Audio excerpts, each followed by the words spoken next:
Este honor que me ha hecho el Seminario del Carnaval y el Ayuntamiento de invitarme a clausurar las sesiones, para mí tiene un inconveniente, que es que en una sesión como esta no parece lo más propio hacerle hablar a la gente y, por tanto, intentar hablar yo con la gente, que en estos actos es realmente lo que me interesa siempre.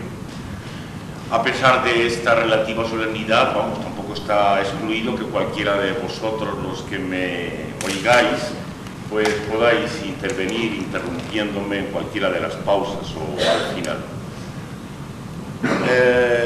He elegido, como veis, un título triple que parece que recoge algunos de los aspectos o mecanismos que en un carnaval, y en este de Cádiz en concreto, suelen jugar: máscara, mímica, parodia.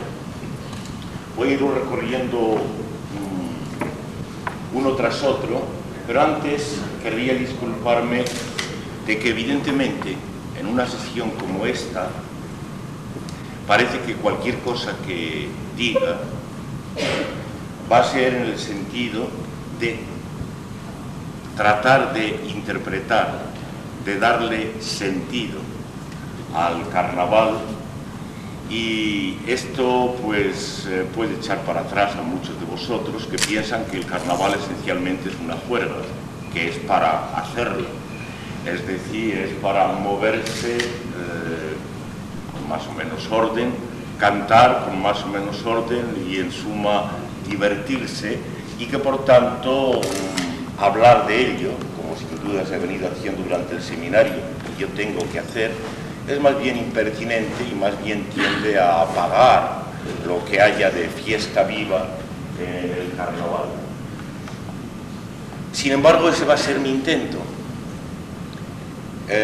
tratar de presentar lo que considero que es el sentido de esta institución popular, o relativamente popular, del carnaval y del carnaval de Cádiz. Y tampoco me pesa demasiado, porque sé que esto del sentido, de alguna manera, también es del pueblo. Es decir, que del pueblo es no solo el mero barullo de la fiesta, eso es lo que desde arriba querría, que el pueblo fuera barullo y desorden, sino que del pueblo es también el orden y el sentido con que la fiesta se realiza y el orden y el sentido que desarrolla en una tradición larga.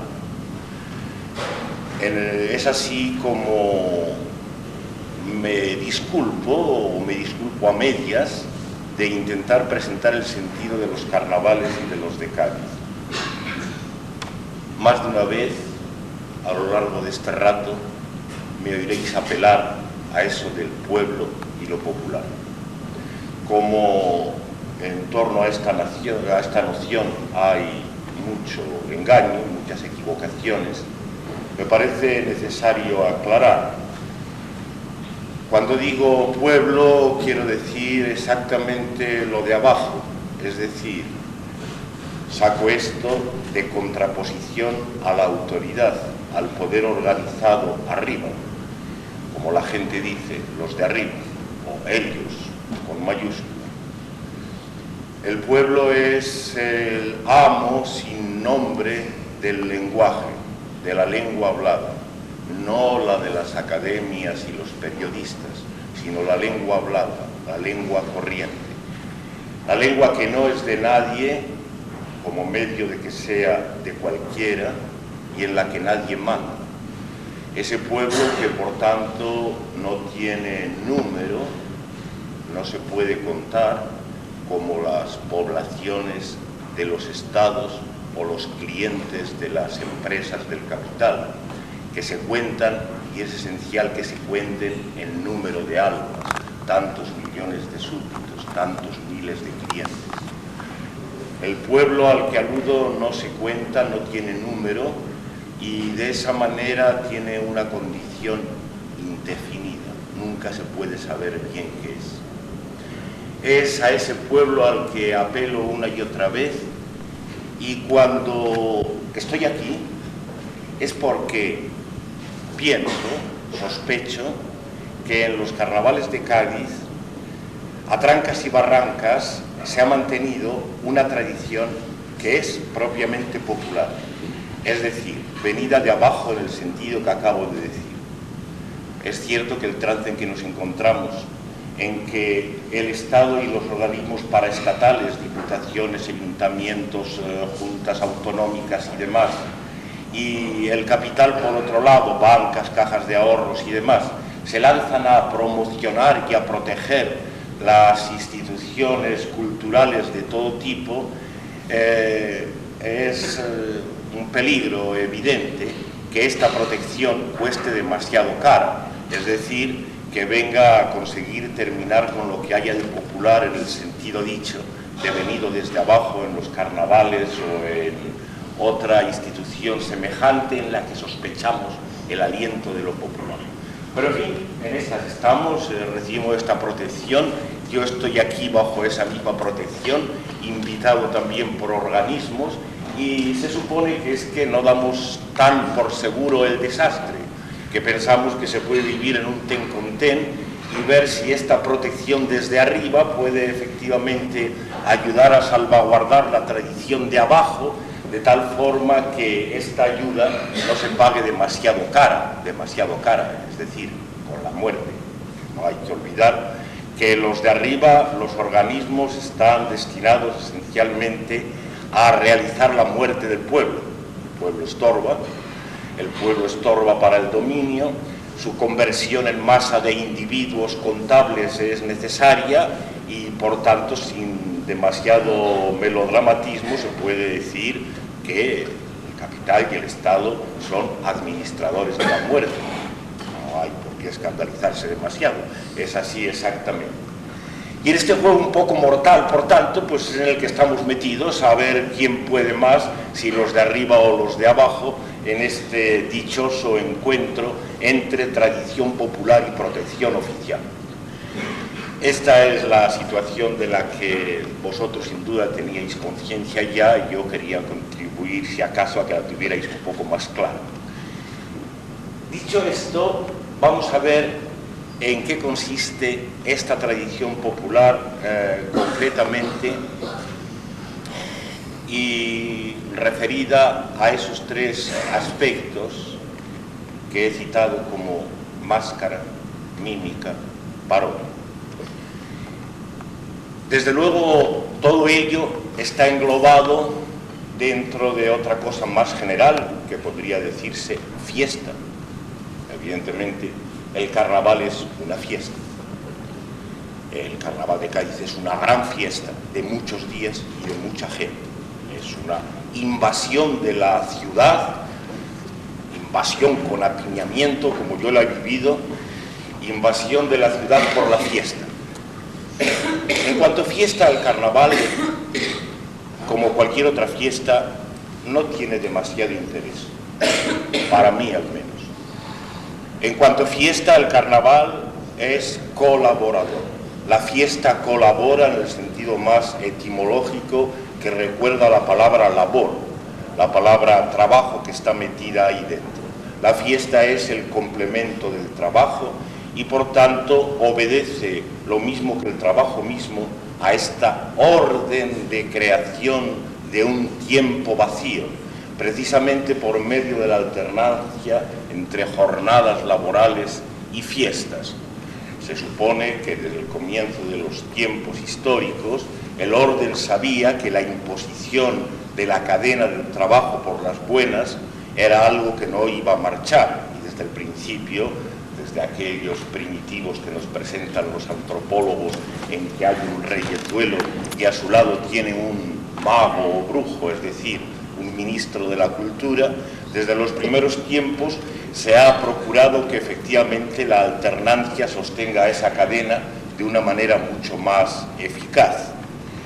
De manera que divertirse viernes y sábados, divertirse, no voy a decir gozar, pasárselo de verdad bien, voy a decir este verbo mucho más denigratorio, divertirse, entretenerse, viernes o sábados para trabajar, el resto de los días o divertirse, entretenerse un mes al año para trabajar los otros 11, es algo trivial y sin especial interés.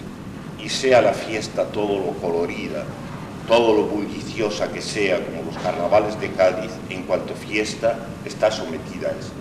Habéis oído todos hablar de la institución de las orgías, también en los pueblos llamados primitivos, que estaban destinadas justamente a esto, es decir, a procurar una especie de desahogo en plazos limitados, en días limitados, un día al año, un día a la semana, de aquello que se sospechaba que en el pueblo podría resultar peligroso si no encontraba este desahogo. Y de esta manera, concediendo el desahogo de la orgía, pues naturalmente se aseguraba el orden total y sobre todo se aseguraba por medio de lo que he dicho, que la alternancia entre días rojos y días negros, entre la fiesta y el trabajo, produjera la creación de ese tiempo vacío, ese tiempo siempre destinado al futuro, siempre destinado a la muerte, que es el tipo de tiempo que capital y Estado necesitan para establecer su orden, desde las formas más primitivas que he citado, de los reyezuelos con sus brujos, hasta estas formas a las que antes me refería, en que capital y Estado, en sus formas más progresadas, democráticas, tecnocráticas y avanzadas, parecen querer colaborar con el pueblo en la promoción de sus diversas fiestas, más o menos tradicionalmente transmitidas. Así que no es precisamente el carácter de fiesta, repito, por aprecio que merezca el bullicio y el color, no es el carácter de fiesta lo que me interesa en los carnavales de Cádiz y en los carnavales en general, sino estos otros aspectos mucho más técnicos a los que los nombres de mi título señalan.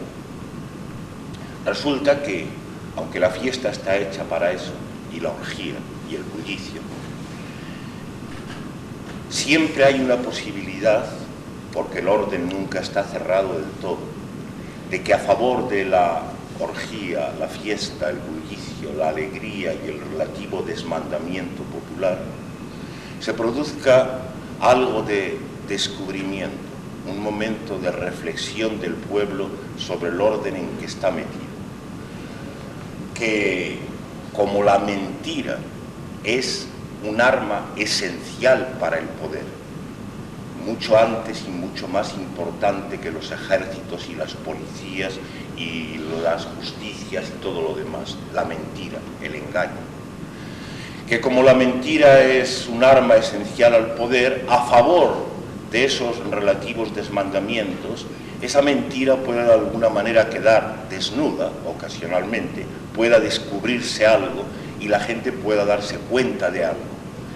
Es en este sentido como creo que debemos analizar las instituciones carnavalescas y junto con ellas las que todo el tiempo voy a estar aproximando, las instituciones teatrales en el sentido originario, como una ocasión de descubrimiento en medio de la fiesta y en cierto sentido a pesar de la ordenación de la fiesta.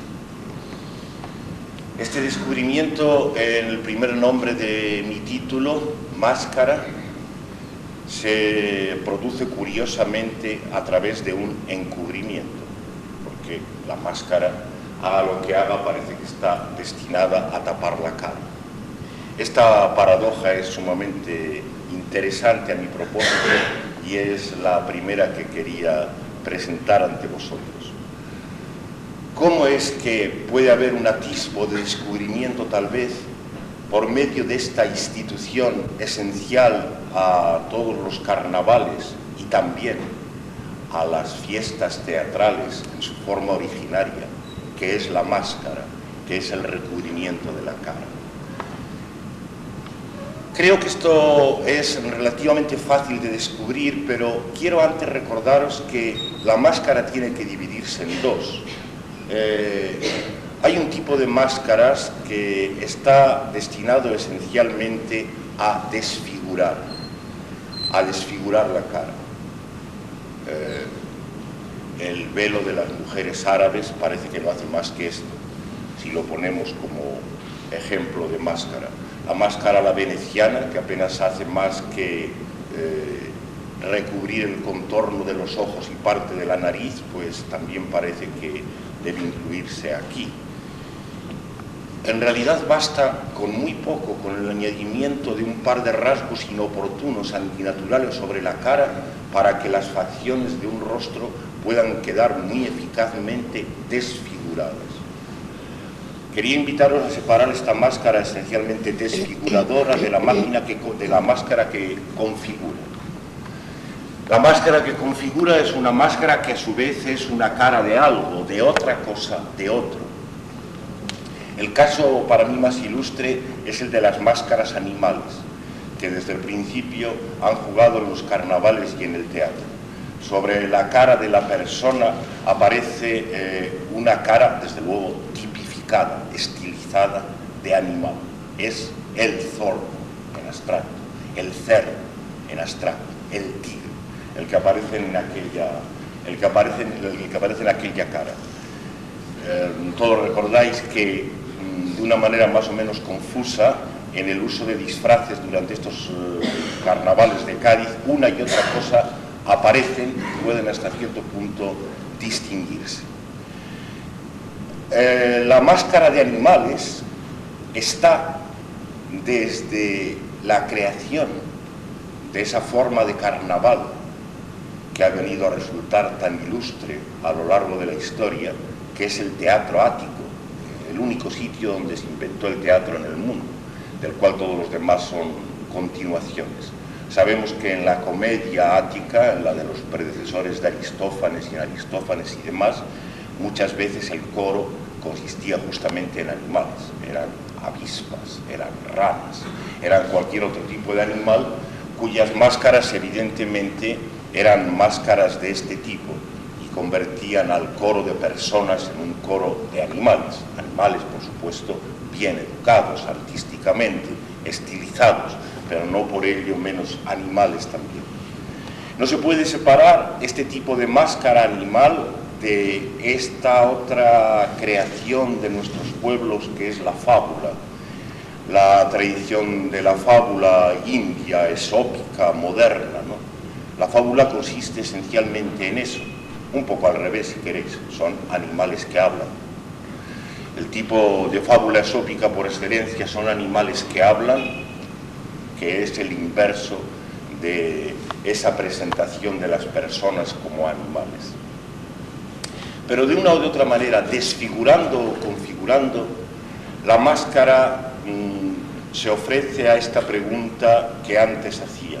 Este encubrimiento, este desfiguramiento, ¿en qué sentido puede decirse que sea algo promovido por un aliento popular y por tanto destinado al descubrimiento de la mentira, a dar un atisbo de la verdad? Parece un poco absurdo que, cubriéndose la cara de uno con una cara de animal o simplemente haciendo que la cara de uno no sea la de uno,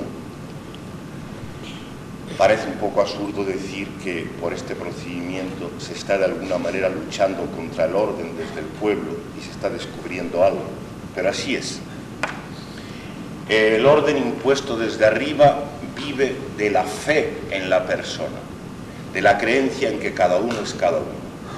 Este es el error más grave con el que carga la posible rebelión popular y que continuamente la desvía y la estropea, incluso en sus formas más furibundas y más lúcidas. La gente también sigue tragándose esto, de que cada uno es cada uno. Cada uno tiene su personalidad.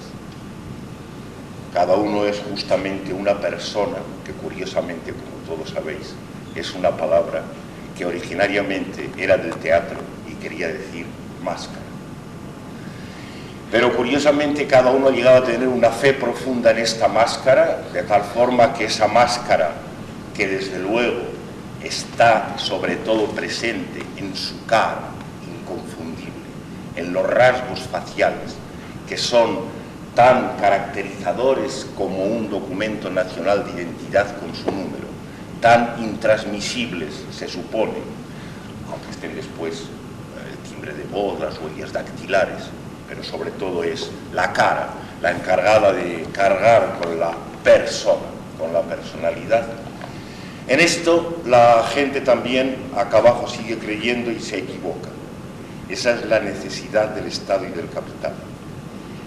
Cuando decimos que Estado y capital convierten al pueblo y le dan muerte, trocándolo en una masa, hay que añadir siempre en una masa de individuos personales, porque las masas están hechas justamente de eso.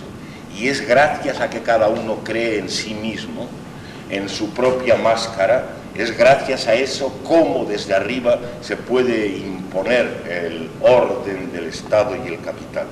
Si fallara la creencia de cada uno en sí mismo como individuo personal, entonces el pueblo empezaría a vivir, porque el pueblo, recordáis, no tiene número, es innumerable y por tanto es indefinido. Empezaría a vivir lo que en cada uno y en contra de cada uno y de su persona hay de pueblo, hay de popular. Aquello que precisamente no está representado en la sumisión de los rasgos faciales a servir como documento de identidad. Aquello que no está sometido del todo, a eso. Hay pues una hartura de la propia cara en esta necesidad de disfrazarse, desfigurarla o incluso, de la manera más eficaz, trocarla por una cara animal. En los dos tipos de máscara que antes he presentado. Esto es implícitamente una denuncia contra la fe en la persona. Y cuando se denuncia la fe en la persona, se está haciendo lo más eficaz y lo más directo contra el dominio del hombre. Porque el peor enemigo del pueblo y el mejor amigo del Estado y del capital es el cada uno, la fe en la persona de cada uno. Lo uno va con lo otro. Con esto apunto respecto a la primera de las instituciones lo que tenía que sugeriros de cómo en medio de la juerga y de la fiesta aparentemente despreocupada, de una manera por supuesto subconsciente que nadie sabe, pueden surgir atisbos de una denuncia y de un descubrimiento de la mentira. Todo lo que diga respecto a lo que en estas instituciones haya de popular, hay que entenderlo así, en el sentido de que es subconsciente.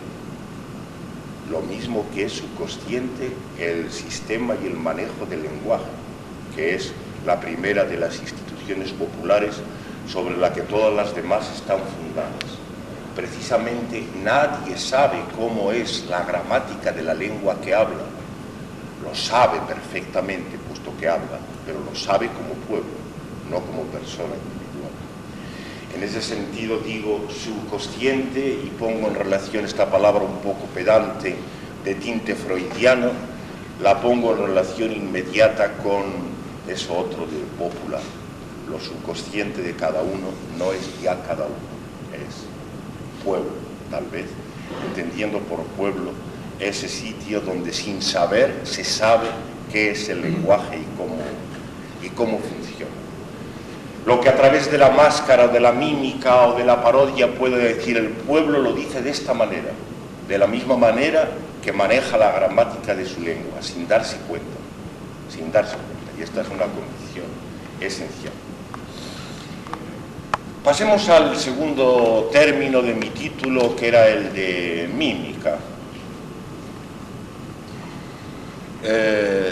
con las palabras relacionadas, el mimo de las funciones teatrales no verbales, imitación, remedo. Tengo que recordar aquí, haciendo un pequeño intermedio, que mi principal interés por los carnavales de Cádiz estuvo ligado justamente con esto de la mímica. Fue hace 5 años, creo, tal vez 6, 5 más o menos, creo, cuando estábamos preparando la representación de una versión que había hecho de los Ajarnés de Aristófanes, la primera comedia del mundo, que en mi versión se llama Los Carboneros. Estábamos preparándola y el coro es en este caso un coro de viejos carboneros. Y entonces, como un año o dos antes había estado en los carnavales y había admirado de una manera especial la mímica de las chirigotas y comparsas puestas encima de sus tabladillos, preferiblemente por las calles, no en el Teatro Falla, sino por las calles, puestas encima de sus tabladillos, y aprecié allí que había evidentemente una tradición artística respecto a la mímica de las cabecitas y de las manos, ¿no? Es decir, cada vez que se producía cualquier cosa así encima de uno de los tabladillos y que la cabeza se inclinaba para un lado o para el otro de una manera evidentemente mecánica y regida por una norma, descubría allí la presencia de una tradición que evidentemente se podía llamar popular. Pues llamada mi atención por esto, fue como pensé, era una locura, que podía trasladar a alguna de las comparsas de Cádiz para hacer el coro de los carboneros en Madrid. Ya comprendéis que administrativamente era una cosa demasiado complicada y no lo conseguí, no marchó, fue una lástima. Pero quería recordaros que mi intento, sobre todo, bueno, aparte también del interés por la manera de cantar, sobre la que después volveremos, pero mi interés primero era sobre todo por la mímica y las normas evidentemente populares de mímica a que en sus pequeños tabladillos colocados por las calles obedecían los representantes de chirigotas, comparsas y demás. Supongo que vosotros, que conocéis más de cerca esto, comprendéis bien a qué tipo de normatividad me refiero. Pero voy a insistir un poco en ello, después de hacer constar que tal vez en los últimos tiempos he apreciado que esta parte del arte está perdiéndose un poco, se está confundiendo. Tal vez las chirigotas no son muchas veces lo bastante rigurosas, rígidas y mecánicas en cuanto a la gesticulación, en cuanto a la mímica, como deberían ser según la tradición. Por si alguno de los presentes interviene activamente en la formación de los grupos, pues quiero hacerlo constar. Mi recomendación, que está fundada en lo que ahora voy a decir, de que se insista en mantener fielmente la mecánica de los gestos de manos y de cuello y de cabeza, la mecánica de una manera enteramente rígida, ordenada por unas normas que vienen de atrás, de tiempos inmemoriales. ¿Por qué es esta insistencia? ¿Cómo es que este aspecto de la mímica puede también ser, dentro de la fiesta y a pesar de la fiesta, un atisbo de descubrimiento de la mentira, en el sentido que vengo diciendo? Estos gestos son, cuando se realizan bien, rígidos, mecánicos, automáticos, mejor dicho, fingen el automatismo, porque evidentemente los que se educan para funcionar en una comparsa chirigota no hacen nada espontáneamente, se educan para ello, se educan largos meses para ello. Y el final de la educación, al menos en la forma más fiel de esta tradición, consiste en llegar a fingir el automatismo, a fingir la mecanicidad. Estos muñecos deben ser al mismo tiempo hombres, muchachos de la ciudad, pero recubiertos por una apariencia de muñecos mecánicos. Sus gestos tienen que ser de esa manera. No puedo menos de hacer un intermedio para recordar la relación entre este aspecto de los carnavales con los títeres especialmente populares y vivos en Andalucía. Hay que recordar que Lorca los llamaba los títeres de Cachiporra y hizo una obra que tituló justamente así, Los amores de Doña Rosita, que también se llama Los títeres de Cachiporra, con el Cristovita. Una obra para personas, pero hecha sobre la tradición de los títeres. Fue un intento que cuando estaba en Sevilla hace más de 20 años, pues hicimos, en el Lope de Vega representamos esto, era la primera vez que se representaba Lorca después de la guerra en España. Aquello debía ser el 59 o el 60, cuando representamos los títeres de Cachiporra en el Lope de Vega unos cuantos días, y me alegré mucho de tener esta ocasión porque percibí a lo largo de los ensayos cómo se trataba justamente de eso, de que una obra para personajes de carne y hueso, hecha sobre la tradición de los títeres, brindaba la ocasión de que estos personajes, estos actores, se movieran, gesticularan exactamente como los títeres, como en la tradición de los títeres. Tenéis aquí también en Cádiz la tradición representada por los títeres de la tía Norica, que creo que más o menos protegida o promocionada también en forma incluso de museos y demás, pero bueno, de alguna manera se mantiene. Y quería recordarla porque evidentemente se trata de eso. Se trata también en la mímica del carnaval de producir de alguna manera el fingimiento de lo automático, de lo mecánico.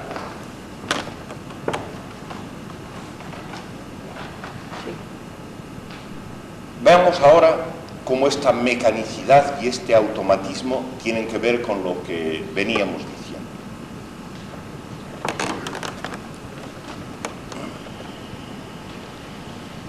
El lenguaje, es decir, el primer sitio donde está el pueblo, se produce justamente de una manera mecánica. Si nos pusiéramos en las hipótesis absurdas de que hubiera que hablar a conciencia, es decir, sabiendo cómo son los mecanismos sintácticos que en cada momento se están empleando para enlazar una frase, o tuviéramos que hablar espontáneamente como quien grita, no tendríamos nada que se pareciera al lenguaje. Ninguna de las dos cosas es posible.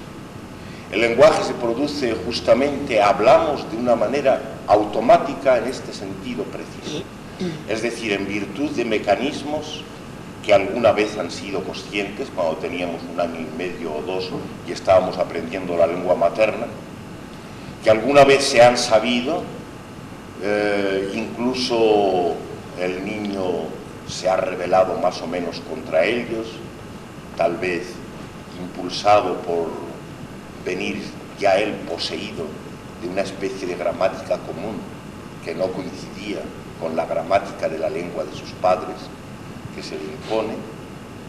Pero desde luego después de esa edad y a medida que empezábamos a hablar bien, aquello ha desaparecido de la conciencia, ha dejado de saberse. Se ha colocado en esa región a la que antes aludía como subconsciente, y es desde ella, desde la que se lanzan las producciones automáticas del habla. Es gracias a ella como podemos hablar de esa manera, que ni es, por supuesto, espontánea, como los gritos, ni es consciente. Si estuviéramos pensando a cada momento cómo era, cómo construir lo que teníamos que decir, es como si estuviéramos intentando bailar, contando los pasos y viendo si dábamos 16 por compás o cosas por el estilo. Nunca bailaríamos. Esta es la primera forma de automatismo que se produce en nosotros. Todas las demás se puede con razón considerar que están copiadas sobre ella. Es decir, el automatismo con que llegamos a aprender a bailar, en el sentido que he dicho, o a escribir a máquina o a tocar el piano, son automatismos que evidentemente se han fundado en el primero, que es la creación de esta área subconsciente que está encargada de la producción automática, mecánica. Es en el lenguaje donde está el pueblo, es en el pueblo donde está el lenguaje. El pueblo que no se sabe lo que es indefinido, es el sujeto, por decirlo a lo filósofo, de esta cosa que es el instrumento de todas las definiciones, que es la razón y la lógica misma, que es el lenguaje. esta otra paradoja nunca debe perderse de vista.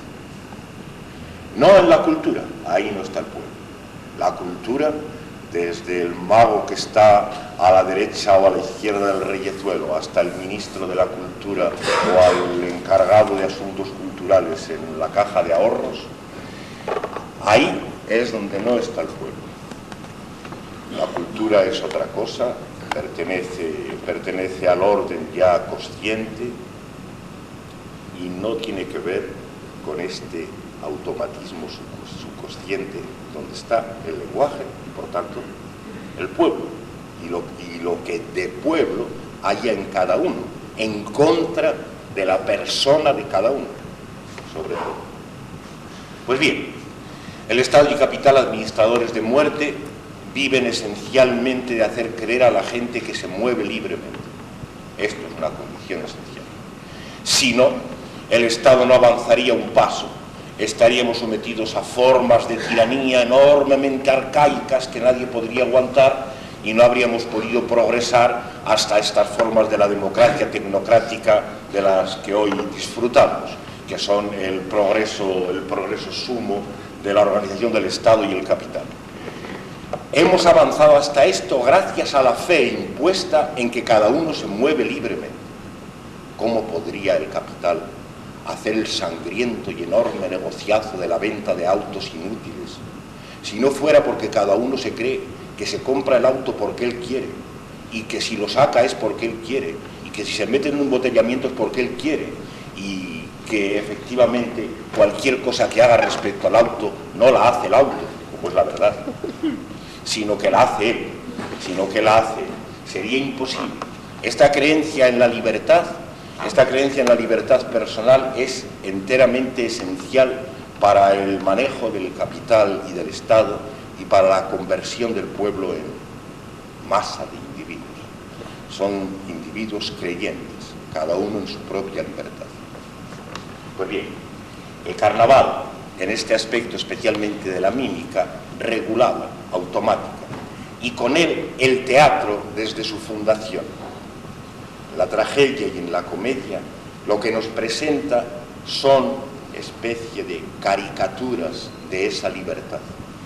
Y nos presentan una caricatura de esa libertad precisamente convirtiendo a los actores o a los que actúan en las farsas y en los tabladillos del carnaval, convirtiéndolos en ficciones mecánicas, en imitaciones de muñecos articulados. Nunca de una manera más eficaz se puede poner en ridículo la creencia en la libertad humana que presentando sus brazos, sus dedos, su cuello, convertidos en especie de articulaciones mecánicas y por tanto sus movimientos en movimientos articulados y automáticos. Esta es la función que tenía el teatro. Por supuesto, el teatro a lo largo de la historia ha degenerado constantemente. Hoy veis lo que se llama teatro y veis a unos señores que se mueven con naturalidad, como en el cine, nada de articulados. Se ha perdido prácticamente todo. Solamente en algunas formas marginales de teatro, como justamente en el mimo, vuelve ocasionalmente a reencontrarse este arte que era, desde luego, esencial al teatro de Ésquilo y de Aristófanes, a la tragedia y a la comedia más antiguas. Que en esta otra aparición de los tabladillos de chirigotas y comparsas esto se haya perdido o se esté perdiendo, es por lo menos un peligro que también quiero anotar. Noto que a veces hasta ahí, en algunas de las representaciones que he visto, la tentación de actuar espontáneamente y de dejarse llevar por la naturalidad puede estropear este elemento esencial del arte, este elemento de la rigidez y de la articulación.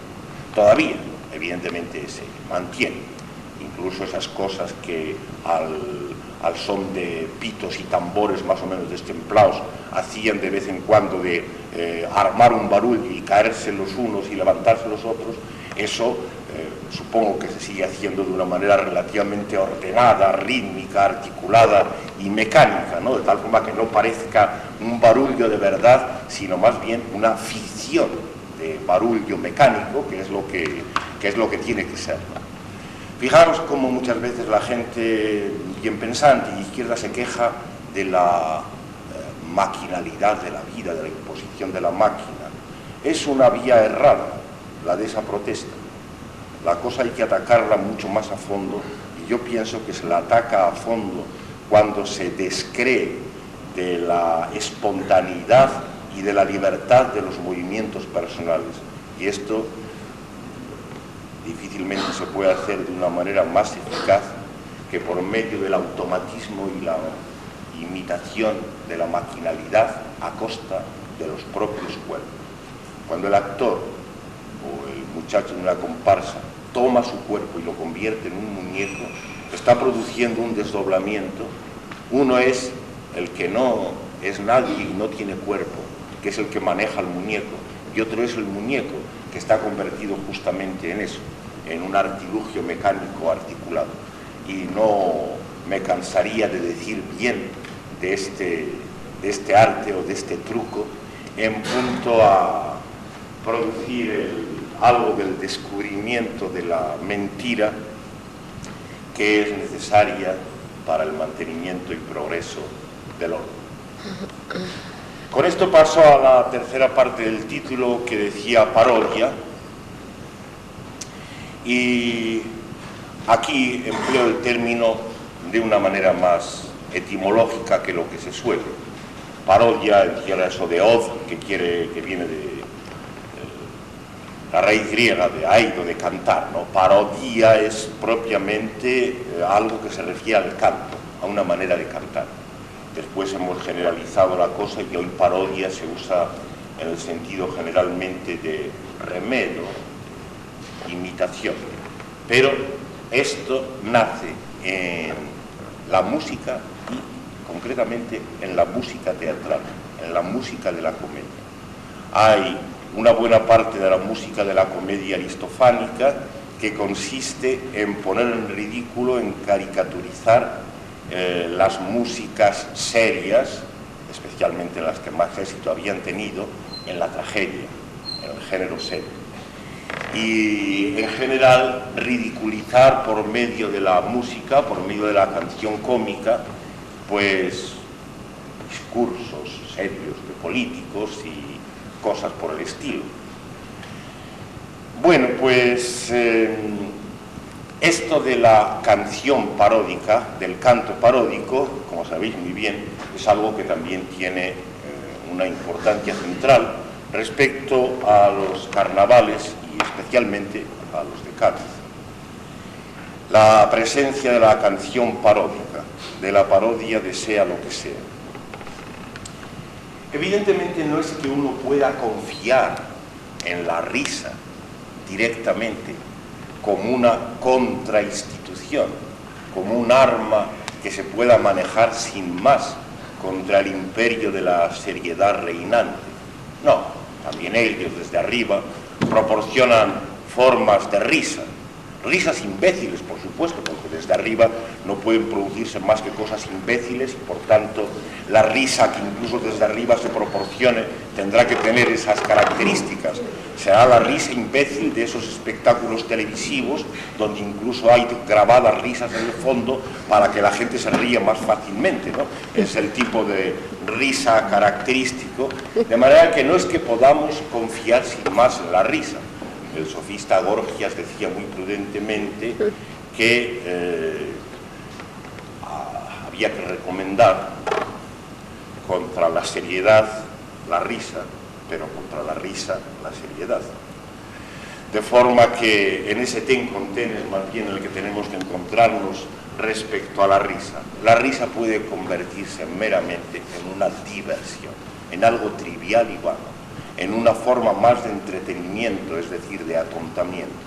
Esto lo saben muy bien desde arriba y por tanto, cuando aludimos a la parodia como algo que evidentemente está acompañando a lo cómico y a la risa, no nos referimos a la risa en general, sino a un tipo de risa que, si tuviéramos buen oído, desde luego, tendría que distinguirse siempre por su sonido mismo de la otra risa. Por desgracia, no solemos tener tan buen oído, pero en principio así tendría que ser. La parodia que el pueblo, en ocasión como las canciones de los carnavales de Cádiz o en la fundación del teatro con Aristófanes y sus predecesores, inventa, consiste efectivamente en poner en solfa, literalmente. El uso de la música es aquí esencial, necesario, poner en solfa mucho del discurso de los dominantes. Es decir, darle la vuelta, poner del revés el sentido de las palabras impuestas, generalmente impuestas para la imposición del vacío, y de esa manera revelar su vacío, su inanidad. Su inanidad, que es en la que está el poder. El poder se mantiene esencial. La tradición en los carnavales del Cádiz es en principio muy buena respecto a parodia. Hay una serie de musiquillas con más o menos modificaciones a lo largo de los años que se pueden reconocer perfectamente bien y que se pueden utilizar una y otra vez para poner en solfa los propósitos más diversos, para convertir al ridículo, y un ridículo que produzca risa profunda, risa desde abajo, cualquier cosa de las que se oyen por parte de las bocas, en este caso los altavoces televisivos de los prohombres, de los que mandan, y cualquier cosa de las que tengan éxito en el mercado del capital. A esto se dedica muchas veces la parodia en estas canciones que todos conocéis y disfrutáis tan bien, no siempre, y sobre las equivocaciones en el uso hablaré ahora también. Pero quiero haceros constar un poco algo respecto a la canción, respecto a la función de la música que aquí aparece en conexión con la parodia, con la canción cómica y con la risa. Se trata de esto.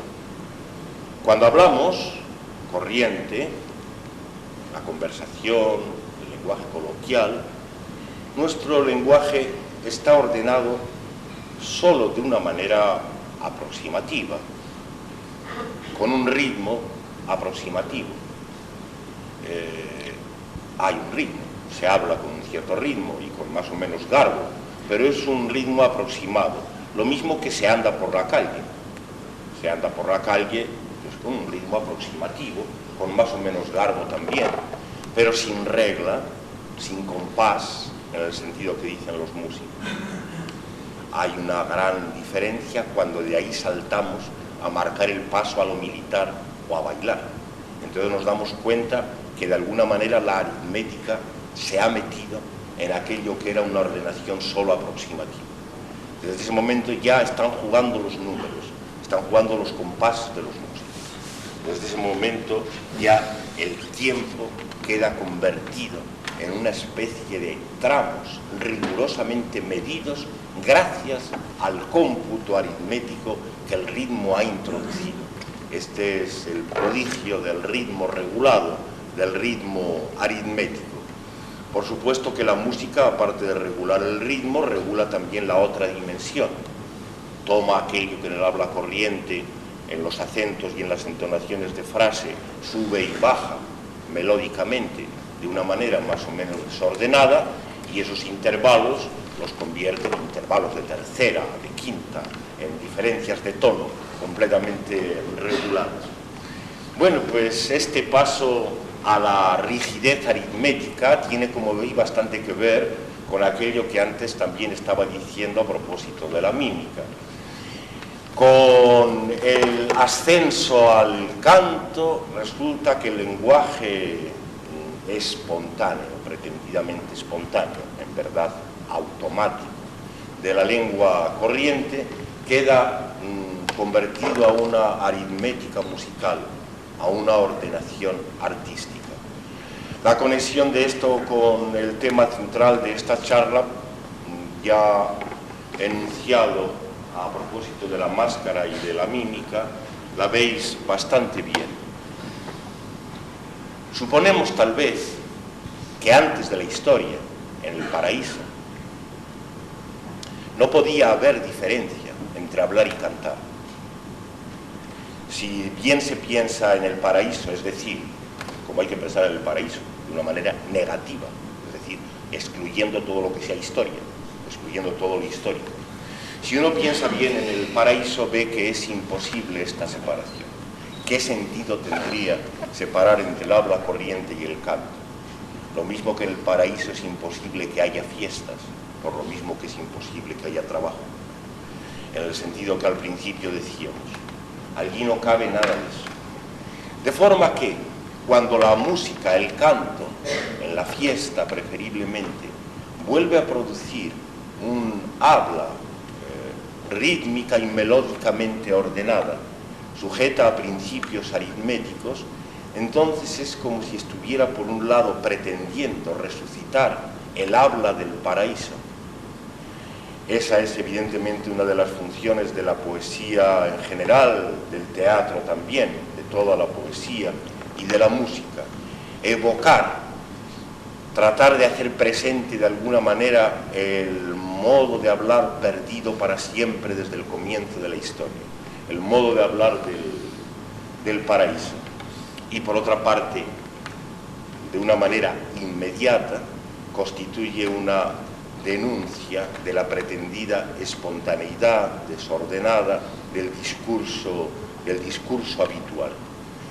De esta doble y ambigua función del canto y de la música es de donde derivan estas posibles virtudes de denuncia que a propósito de la parodia estaba mencionando.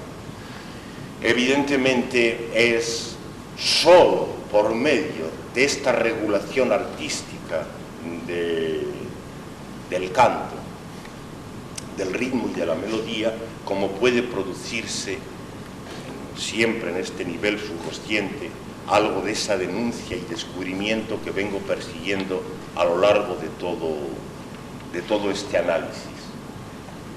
Es a través de ello como efectivamente, cuando se toma como objeto de la parodia un discurso especialmente serio, exitoso, imponente, que pesa mucho sobre el pueblo, a esta imposición se la puede descargar de mucho de su peso y de mucho de su rigidez. Y de esta manera la risa que en ese momento la parodia pueda proporcionar es una risa, como antes decía, del orden profundo, venida de abajo, no una risa creada desde arriba. Desde luego esto requeriría un análisis más largo, pero ya se nos va haciendo demasiado tarde esta mañana y voy ya apresurándome a cerrar la charla, de manera que quedará para otro día el analizar mejor todas estas conexiones que apresuradamente os he presentado entre la aritmética musical, la parodia o burla del discurso serio y la risa, o los dos tipos de risa. Estas eran algunas de las apuntaciones a lo largo de los tres aspectos y bueno, querría terminar volviendo a insistir en algunas de las recomendaciones prácticas, sobre todo para aquellos de entre vosotros que puedan hacer algo en cuanto a la salvaguarda o la destrucción de la tradición de los carnavales de Cádiz.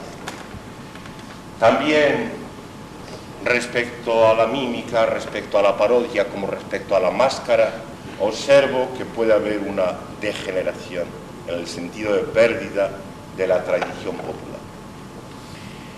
Uno de los motivos principales de degeneración consiste en la elección del tema de las tres cosas, la máscara, la mímica y la parodia, y que este tema pueda alcanzar un poder, una importancia desmesurada que se coma a todo lo demás. La elección del tema. Efectivamente vemos que en cuanto al uso de las máscaras, que antes presenté en los dos tipos de desfiguradoras y configuradoras, se puede llegar a aberraciones como el empleo de máscaras personales a su vez. Es decir, ponerse delante de la cara de uno de los personajes que los medios de formación de masas han establecido. A esto se puede llegar. Esto lo he visto. Confío en que Cádiz esté lo más libre posible de esta aberración en sus fiestas de carnaval, pero espero que no hace falta insistiros mucho para que comprendáis que quien se pone la cara de un presidente, de un ministro, de una diva impuesta por la televisión o de cualquier otra cosa, está traicionando la función de la máscara, que estaba justamente, como recordáis, destinada a denunciar la creencia en la propia máscara, en la máscara individual. Ahora bien, para que cada uno siga creyendo en su propia máscara o persona, Estado y capital se esfuerzan constantemente por sus medios en presentarle los mascarones de los personajes que pretendidamente rigen el capital y el Estado. Es mentira. El capital y el Estado no lo rige nadie, se rigen ellos. El capital y el Estado son los verdaderos poderes, son abstractos como el Dios de las teologías más avanzadas. No tienen propiamente ninguna cara, como no la tenía el Dios de las teologías más avanzadas. No olvidéis que capital y Estado son el Dios, hoy verdaderamente imponente y vivo. Los otros dioses son residuos que colaboran con él, pero es el capital y Estado el Dios de la... Y él es abstracto, no tiene cara, pero para el engaño de la gente necesita hacer como si la tuviera. Y para eso sirven las caras de los ministros, de los presidentes de empresas bancarias, de las divas y demás, para que la gente se crea que hay señores allá arriba que lo saben, que manejan realmente los hilos del capital y del poder, y que efectivamente, como saben lo que hacen, pues hacen lo que saben, y de esa manera pues nos imponen a conciencia y a voluntad alguna especie de... Este es un tinglao que es todo mentira, pero esta mentira es necesaria para el orden. Y esta es la función nefasta que cumplen las caras de los presidentes y demás. Es verdad que a medida que el Estado y capital progresa por el camino de la democracia tecnocrática, etc., las caras se vuelven más insignificantes, más grises. No encuentra uno aquellos mascarones de proa de los tiempos de, no digo de Napoleón, sino de De Gaulle mismo todavía, ¿no? Los grandes mascarones de proa que parece que tenían por lo menos algunos rasgos personales. Es característico de nuestros dirigentes, tanto de la banca como de los ministerios, que sean grises, insignificantes, que sean caras casi intercambiables.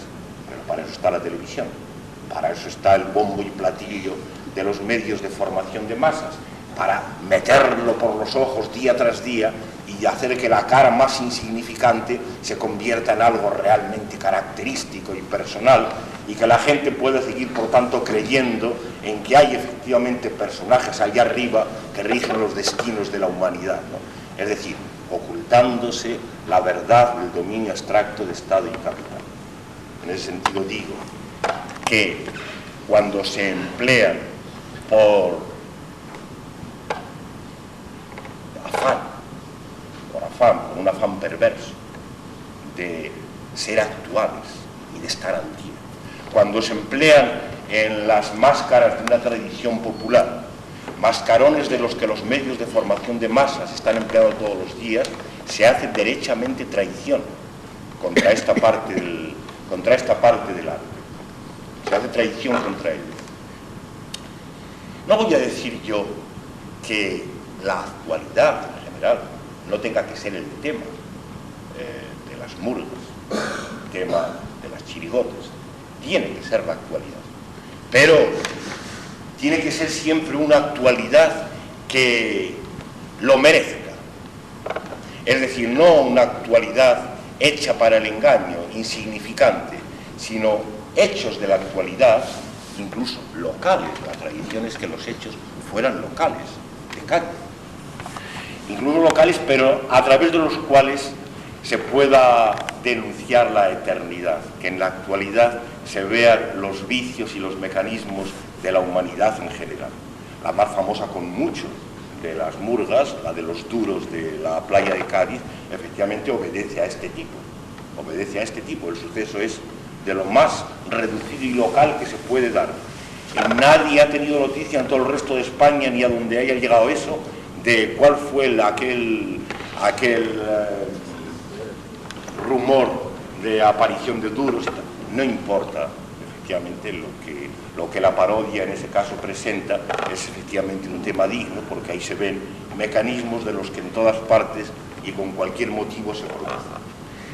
En cambio, cuando se eligen para la máscara, la mímica o la parodia cosas de las que los medios de formación de masas imponen, entonces está traicionando esta vocación.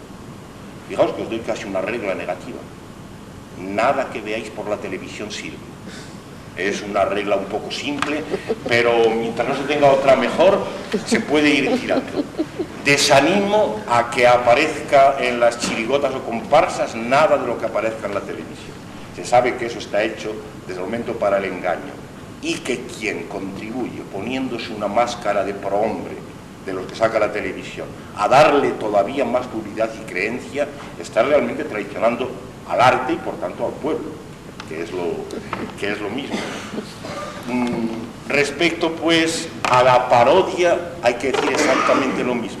Por desgracia, he observado que por el mismo amor culpable de actualidad se hace parodia de muchos de los infames productos musicales o de otro orden que los medios de formación de masas imponen.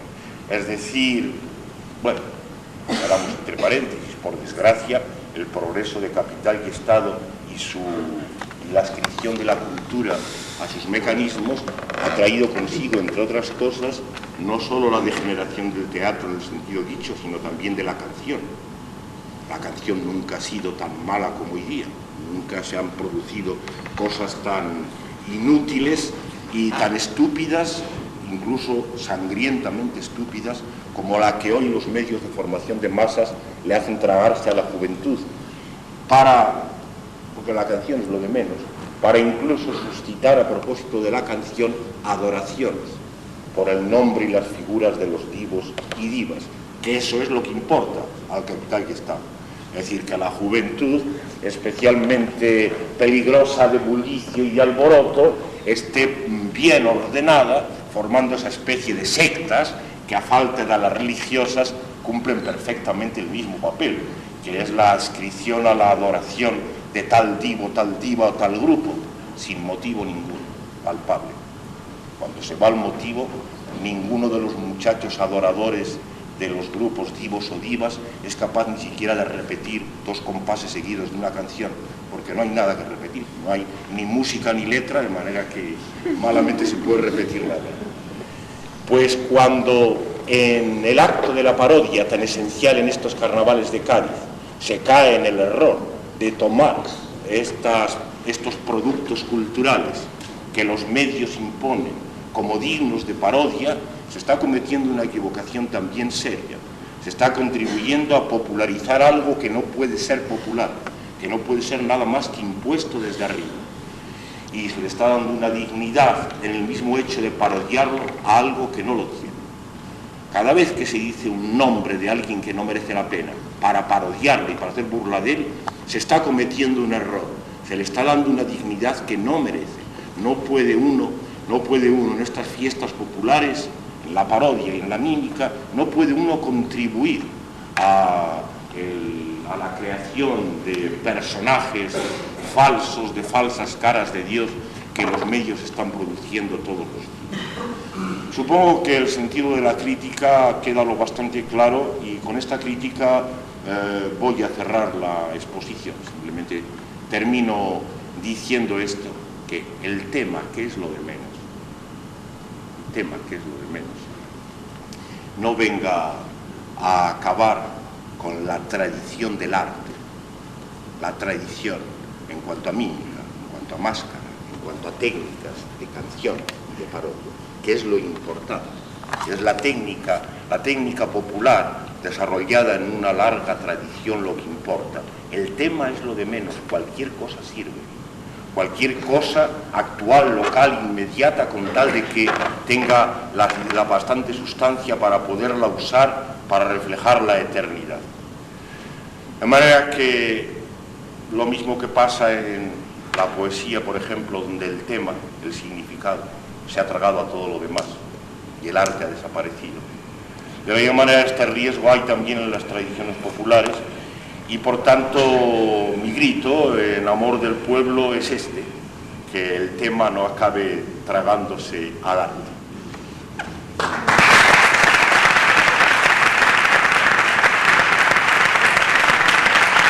Ideal, no podía ser otro, solamente el Teatro Falla quizás fuese mejor, pero este ha estado estupendo, ideal.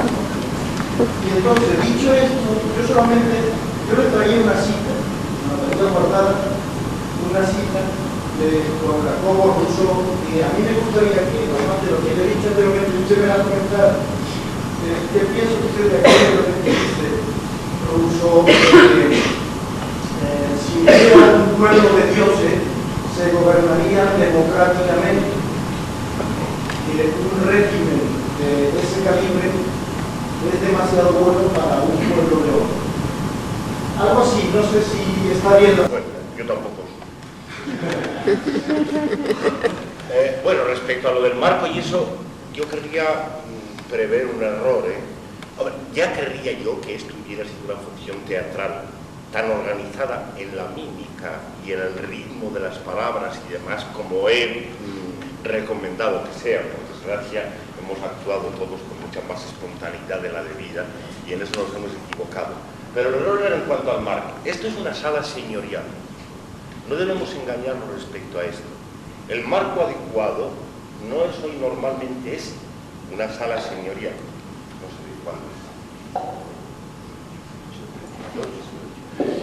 No suele ser esto, ¿no? Lo normal sería estar absolutamente condenados a la megafonía de la que he podido prescindir en un local sin acústica, desde luego sin molduras, sin arcos, ni nada, ¿no? Como sabéis que es lo que está mandado que se haga hoy día. Eso tal vez te equivocas un poco y es importante porque el pueblo debe recomendar, debe reclamar las salas de los señores.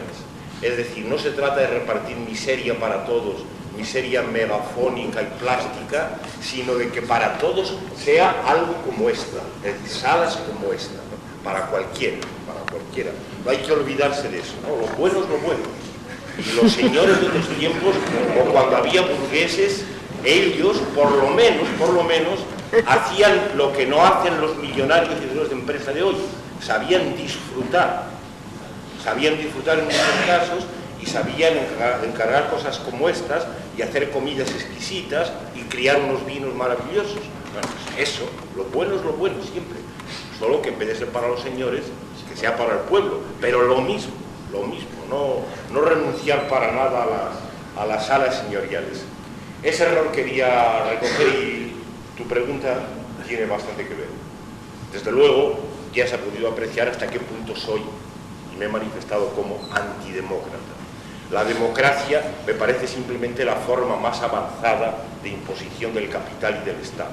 De manera que, por supuesto, la manifestación de Rousseau, que alaba la democracia como digna incluso de los dioses, me parece de rechazar de raíz. La democracia, y especialmente la democracia en formas más avanzadas, la democracia tecnocrática, está fundada justamente en esa creencia, en esa fe, en la libertad personal, con la cual se consigue que se crea que, por ejemplo, en la votación, una suma de las voluntades de cada uno puede dar una voluntad total de la población. Y será efectivamente una voluntad de la masa total, pero nunca del pueblo.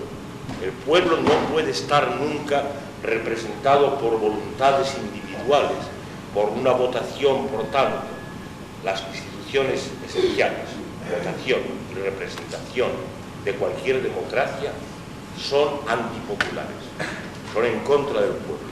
Pero aquí se está hablando es de una rebelión desde abajo, de pueblo indefinido, que no cree, entre otras cosas, en que cada uno tenga su voluntad. Una rebelión de eso contra la imposición del Estado en las formas que más nos interesan. No vamos a acordarnos ahora de los dictadores de tiempos pasados o de los reyezuelos con su brujo. Una rebelión contra las formas que más nos interesan, que son las actuales. las más avanzadas, las democrático-tecnocráticas o como se quiera. Yo también he estado el tiempo con la necesidad de comunicarme, ¿no? Porque me ha hecho disfrutar mucho su intervención y retomando un poco lo que es el tercer seminario del carnaval, que es lo que nos trae. En la última sesión de la jornada de ADE, pues tuvimos la intervención de nuestros autores. Entonces, uno de los interrogantes que yo me planteaba le planteaba a él es porque el lenguaje de las comparsas no calan ahora en el pueblo.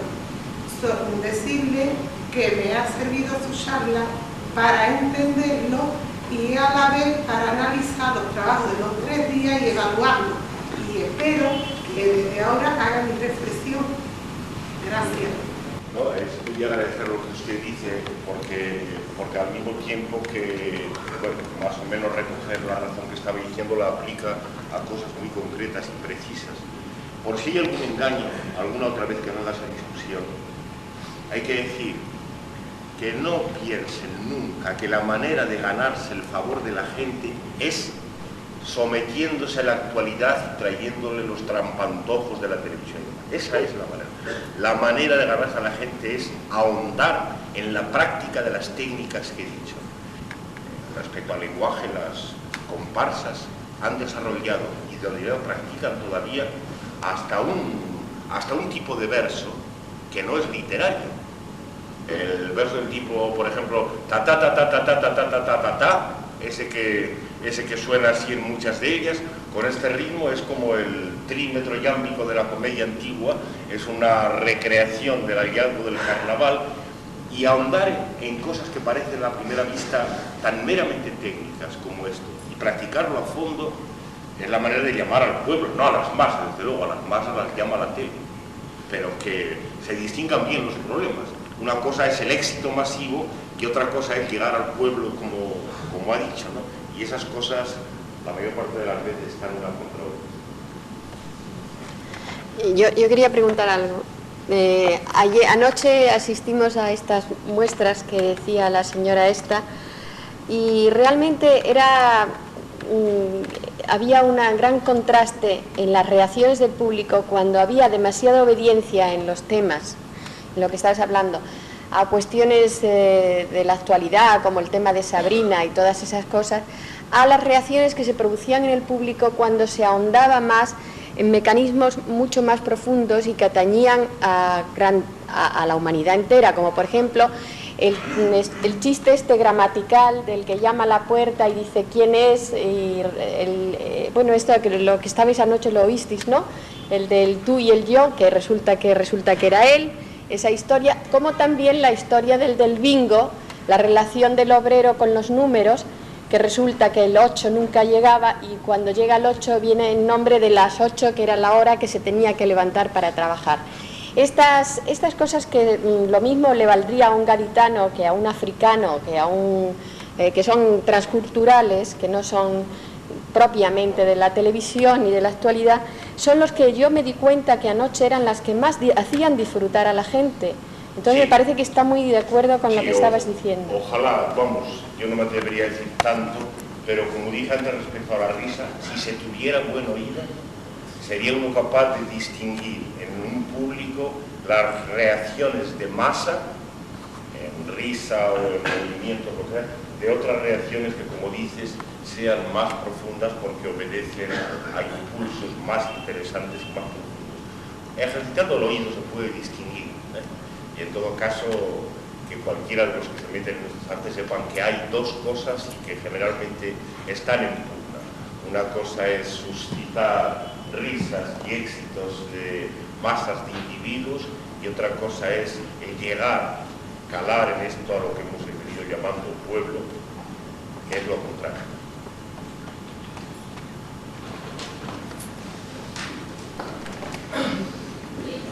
Entonces, que la masa puede reír de abajo arriba sin un corifeo que le ayude a ser gregarias y que no se perdería en aislados grupos donde el ego de unos y el ego de otros subía por otros.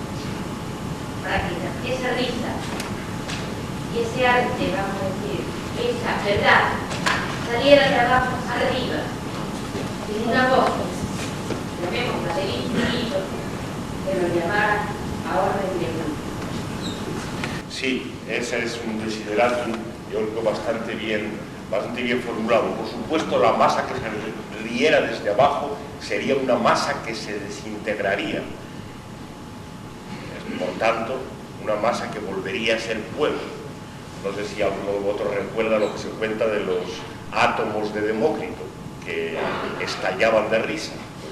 Pues esa era la verdadera desintegración del átomo de que la pedantería científica nos habla tanto. Pues la masa en general se desintegra de esa manera. Cuando se riera uno desde abajo, que no sería uno, al no ser uno, el conjunto tampoco sería masa, o habría resultado algo de eso a lo que llamamos pueblos.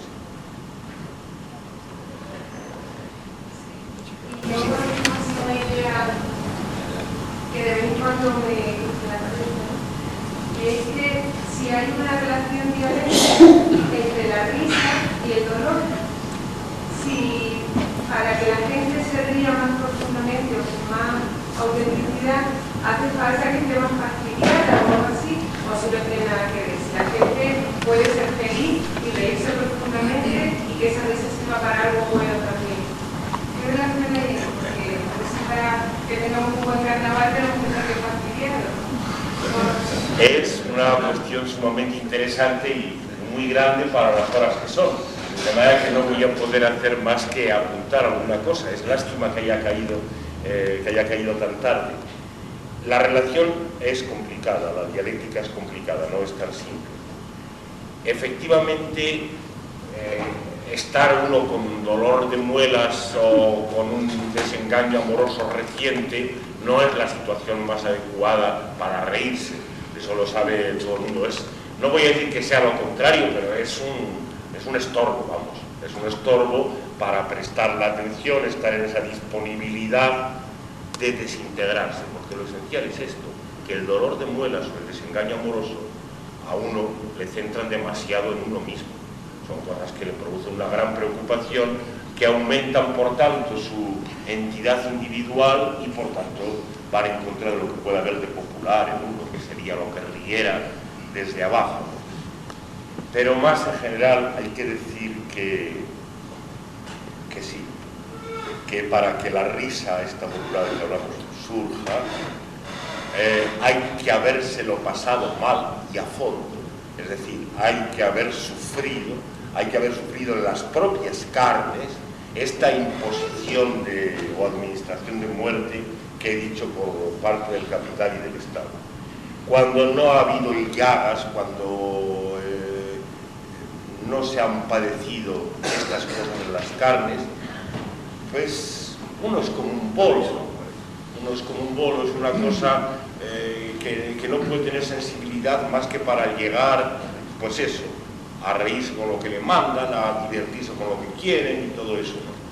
Para tener sensibilidad, perdonad las imágenes un poco sangrientas, es preciso que estos cuchillos del poder le hayan rasgado a uno las entretelas, le hayan dejado a uno un poco en carne viva.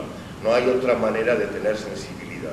Es decir, un desengaño amoroso en el momento puede ser un estorbo, pero haberlo padecido, haber sufrido la tragedia del amor, entre otras cosas, es indispensable. Nadie se ríe de verdad si no lo ha padecido. Claro, es una condición que, por fortuna o por desgracia, apenas hace falta ponerla, porque ¿quién no? ¿Quién no lo ha sufrido? De manera que, por fortuna, está bastante abierto ese camino de la sensibilidad y de la risa. Mucho más habría que decir, pero más tarde. Bien, si no hay una pregunta así importante, lo dejamos por ejecutar efectivamente. Los certificados hemos pensado, estoy viendo ahí el montón que hay, una barbaridad, y no me voy a poner aquí a dar 200 certificados, que es una barbaridad, una fecha de año.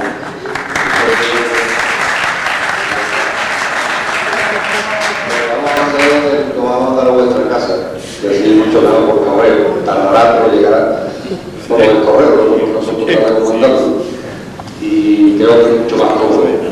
Agradecerle este final que me ha dado al seminario, a nuestro conferenciante, decirle que afortunadamente, al señor que habla primero, decirle que afortunadamente, y no le estoy contestando en absoluto, pero sí decirle que afortunadamente una cosa como el carnaval, que es tan importante para esta ciudad, aunque no lo parezca, que es, si lo hace el pueblo sencillo, el trabajo, el pueblo llano, normal, y que afortunadamente también lo hace el universitario, que lo hace el obrero, el parado, el carnaval es absolutamente popular y callejero, que es para el carnaval en sí y lo que es para el seminario del carnaval un auténtico honor que podamos usar este salón, que efectivamente no es ni mío, ni del alcalde, ni de los que se sientan en esta parte de aquí, ni siquiera de los que están ahí. Este salón es de todo el mundo. Lo que pasa es que el ayuntamiento se viene a pagar multas, a pagar impuestos, es un fastidio y nadie se le ocurre, pues bueno, pasearse por este salón. Afortunadamente lo estamos utilizando pues, para el carnaval, para cositas de piano que por ahí, violines y charlas.